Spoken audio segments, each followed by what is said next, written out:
Friends, कोई भी रिश्ता हो, अगर रिश्ते की बुनियाद झूठ से टिकी हुई है तो वो रिश्ता कभी भी चल नहीं सकता है।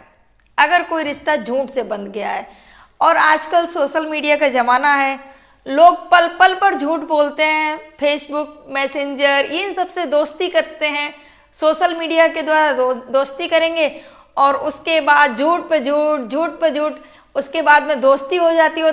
कब उनको दोस्ती उनकी कब प्यार में बदल जाती है कुछ पता नहीं चलता। और जब उस दलदल में जब फंस जाते हैं तो उनको निकलने का जब कोई अवसर नहीं मिलता है, समझ में नहीं आता है रास्ता, तो बन जाते हैं हत्यारे और कातिल। वही एक सच्ची घटना मैं आपको लेके आई हूँ। आप सभी को मेरा प्रणाम, मैं सरिता राठौर।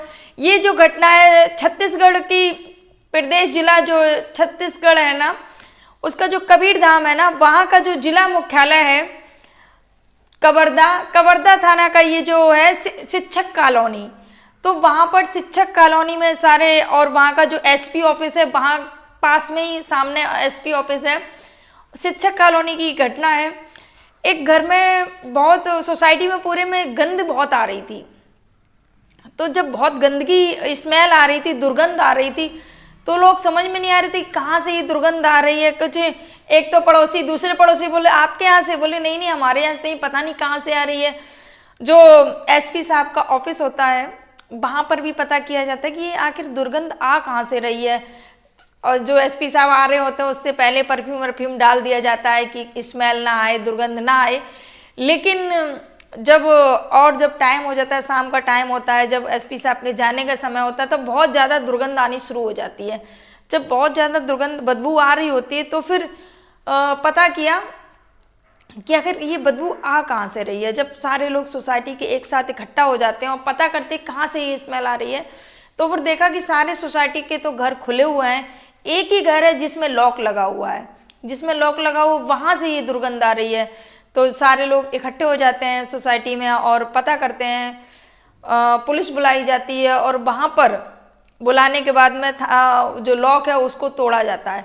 जब लॉक को तोड़ा जाता है, जैसे ही दरवाज़ा खोलते हैं, वैसे अंदर देखते हैं एक माँ जो 60 वर्षीय, जिनका नाम पार्वती होता है, और एक बेटी वसुंधरा जिनकी उम्र 37 साल होती है, वो दुल्हन के रूप में मृत पड़ी हुई हैं।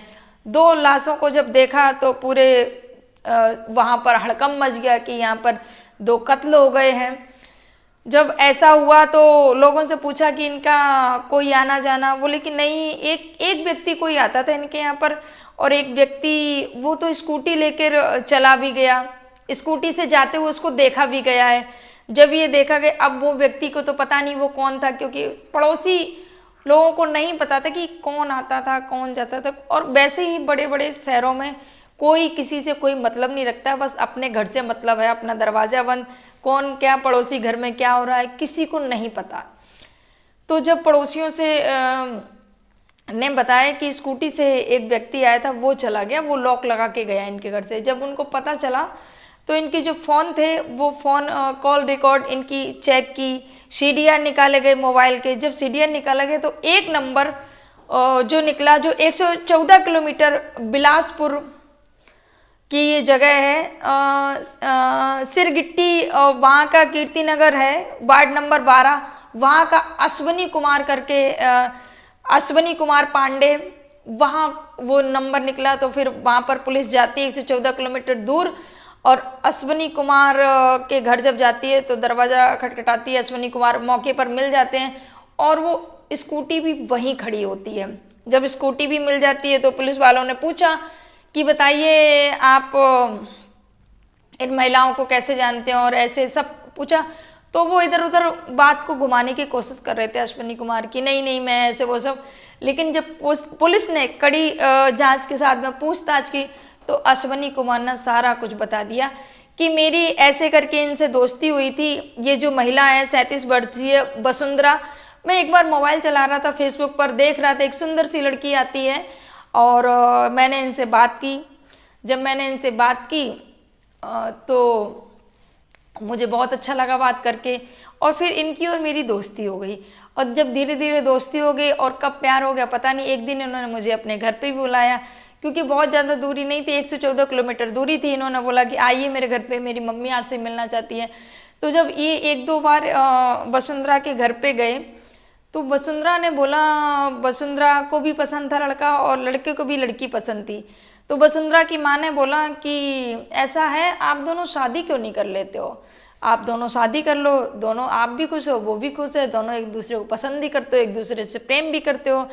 तो उनकी माँ ने बोला, तो जो लड़का होता है अश्वनी कुमार पांडे, उसने बोला ठीक है हमें समय दो, हम देखते हैं सोचते हैं। तो जो अश्वनी कुमार होते हैं वो मतलब जानकारी जांच पड़ताल करना शुरू कर देते हैं कि ये लोग कैसे हैं क्या नहीं है, फिर शादी के बारे में सोचते हैं ना। तो जब उन्होंने जांच शुरू की तो उन्होंने देखा कि ये पहले से ही शादीशुदा है, इनकी 2 बेटियां भी हैं और ये इनकी 1 नहीं 2 नहीं, ये 3 शादी हो चुकी हैं और तीनों पतियों से इनका तलाक हो चुका है और ये जो मेरी शादी होगी इनसे वो 4थी शादी है।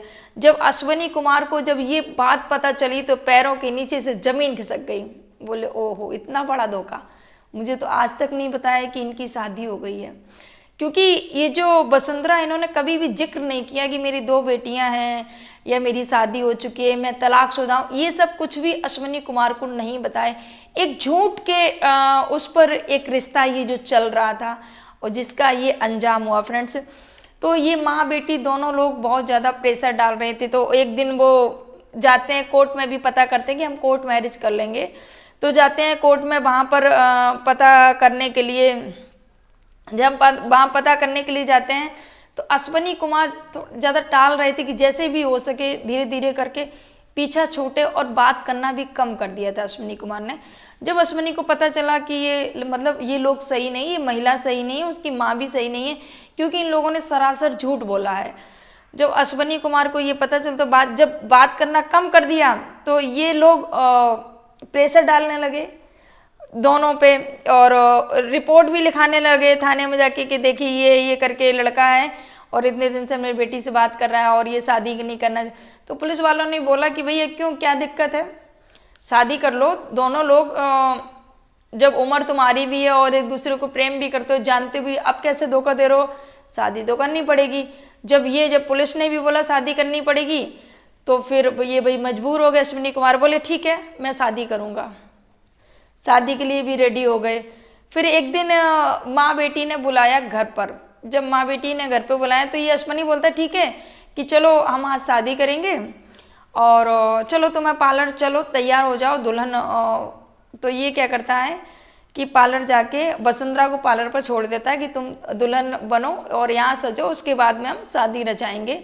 और वहाँ छोड़कर ये मौका पाकर अपने ये जो माँ है वसुंधरा की, उनके पास में आ जाता है घर पर। जब घर पर माँ के पास में आता है, माँ अकेली होती है और उसी समय ये मौके का फ़ायदा उठा के उनका गला दबा देता है। गला दबाकर उस माँ की हत्या कर देता है जिनका नाम पार्वती होता है, 60 साल की जिनकी उम्र होती है।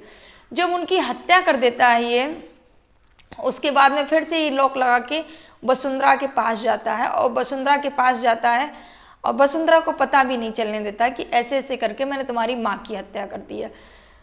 वसुंधरा वहाँ पर दुल्हन बन के तैयार खड़ी थी और उसके बाद में जब ये जाता है तो वसुंधरा को लेकर आते हैं। सारे सोसाइटी लोग भी देख रहे थे कि हाँ क्या चल रहा है, दुल्हन बनी हुई है मैडम।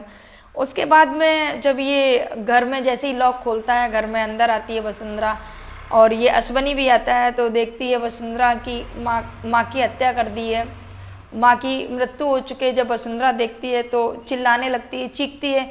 तो जैसे ही चीखती है वसुंधरा वैसे ही अश्वनी उसका भी मुंह बंद करके उसका भी गला दबा देता है और गला दबा देता है तो उसकी भी वहाँ पर हत्या कर देता है गला दबा के। और दोनों की हत्या करके ये लॉक लगा के और स्कूटी उठा के घर से चला जाता है। इसको लगा कि शायद किसी को पता नहीं चलेगा क्योंकि और कोई घर में था नहीं। ये दरवाजा लॉक लगा के चला। जब बदबू आने लगती है, जब लाशें सड़ने लगती है, जब जाके पता चलता है कि स्मेल इतनी दुर्गंध कहाँ से आ रही है, तब पता चला जाके कि आखिर हुआ क्या है। तो कातिल कितना भी शातिर हो आखिर पकड़ा ही जाता है। उसको लगा होगा कि कहीं ना कहीं मैं बच जाऊंगा और कैसे मेरा पता नहीं चलेगा, लेकिन कॉल रिकॉर्ड जो थी वो सारा का सारा जो किया था वो सारा काला चिट्ठा खोल देती है। और देखिए गलत तो गलत ही है। अगर आप इस चीज़ में फंस गए थे तो आप किसी का सहारा लेते, पर आपको 2 कत्ल करने की क्या ज़रूरत थी।